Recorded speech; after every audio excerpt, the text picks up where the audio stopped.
ప్రకాశం district Ulavapadu మండలం భీమవరం అడ్డ road వద్ద కావేరీ ట్రావెల్స్కి చెందిన బస్ ఇంజిన్ నుంచి పొగ రావడంతో సడన్గా ఫైర్ స్టార్ట్ అయింది. బస్ డ్రైవర్ బస్సు హైదరాబాద్ నుంచి తిరుపతి వెళ్తుందని చెప్పారు. 36 మంది ప్రయాణికులు ఉన్నారు లోపల. కానీ డ్రైవర్ చాలా అలర్ట్గా ఉండి వెంటనే బస్సును పక్క కాపి 36 మంది ప్యాసింజర్స్ని కిందకి దించేశారు.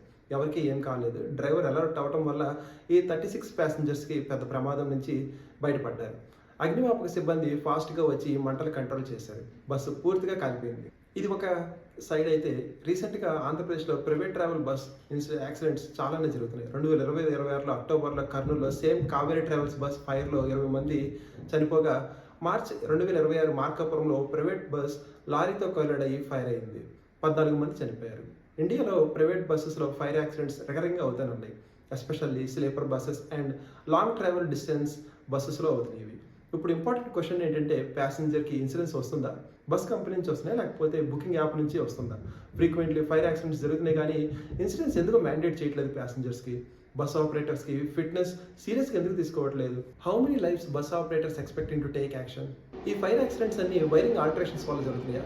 మోస్ట్లీ ఎస్ అనే చెప్పచ్చు. Illegal electrical modifications, AC lights, inverters, charging points add చేసి ఫ్యాక్టరీ వైరింగ్ని ఓవర్లోడ్ చేస్తున్నారు. Over heating and short circuit అయ్యి ఫైర్ స్టార్ట్ అవుతుంది. కానీ స్టేట్ రోడ్ ట్రాన్స్పోర్ట్ బస్సెస్లో ఫైర్ యాక్సిడెంట్స్ లేవు. ఎందుకు? బికాస్ వాళ్ళ స్ట్రిక్ట్ మెయింటెనెన్స్ ఉంటుంది కాబట్టి. నో ఇల్లీగల్ మోడిఫికేషన్స్, సర్టిఫైడ్ ప్రొఫెషనల్స్తో రెగ్యులర్గా checks, proper trainings. Only private ట్రావెల్స్లీ ప్రాబ్లం. ఆపరేటర్ కాస్ట్ కటింగ్ కోసం కార్నర్స్ కట్ చేస్తున్నారు. Really private travel buses operators certified ప్రొఫెషనల్స్తో చెక్ చేస్తున్నారా? Mostly no. Token checks, fitness certificates ఈజీగా మేనేజ్ చేస్తున్నారు. Out of state registrations use చేసి రూల్స్ని అవాయిడ్ చేస్తున్నారు.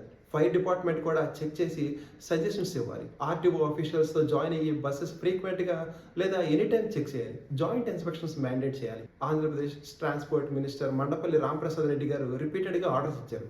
ప్రైవేట్ బస్సెస్ మీద strict crackdowns, inspections, raids, bus fitness certificates check చేస్తామని, safety norms, ఇంకా ఫైర్ ఎక్స్టింగ్విషర్స్, ఎమర్జెన్సీ ఎగ్జిట్స్ అన్ని వెరిఫై చేస్తున్నారు. ఈవెన్ ఏఎస్సిఐ రిపోర్ట్ కూడా స్లీపర్ బస్సెస్ మీద ఫేజ్డ్ బ్యాన్ రికమెండ్ చేసింది.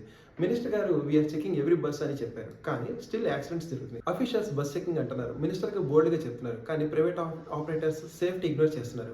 డ్రైవర్స్ సమ్ టైమ్స్ వెరీ అలర్ట్గా ఉంటారు. ప్యాసింజర్ని అలారం చేసి సేవ్ చేస్తున్నారు, లైక్ ఈ కావేరీ ట్రావెల్ బస్ డ్రైవర్. కానీ what if very bad fire accident sudden happens? Spread అయ్యే ఎస్కేప్ టైం లేకపోతే ప్యాసింజర్స్ ట్రాప్ అయ్యే అవకాశం ఉంది. ఎవ్రీ బస్లో advanced fire safety systems mandate చేయాలి. ప్యాసింజర్స్ కూడా అలర్ట్గా ఉండాలి. ఎమర్జెన్సీ ఎగ్జిట్స్ గురించి తెలుసుకోవాలి, ట్రావెల్ చేయాలి. ఇది రోడ్ సేఫ్టీ మనందరి బాధ్యత. రెస్పాన్సిబుల్గా ఉండాలి మనం. ఈ టైప్ ఆఫ్ ఇన్సిడెంట్స్ రిపీట్ అవ్వకుండా గవర్నమెంట్, ఆపరేటర్స్, ప్యాసింజర్స్ అందరూ టుగెదర్గా వర్క్ చేయాలి.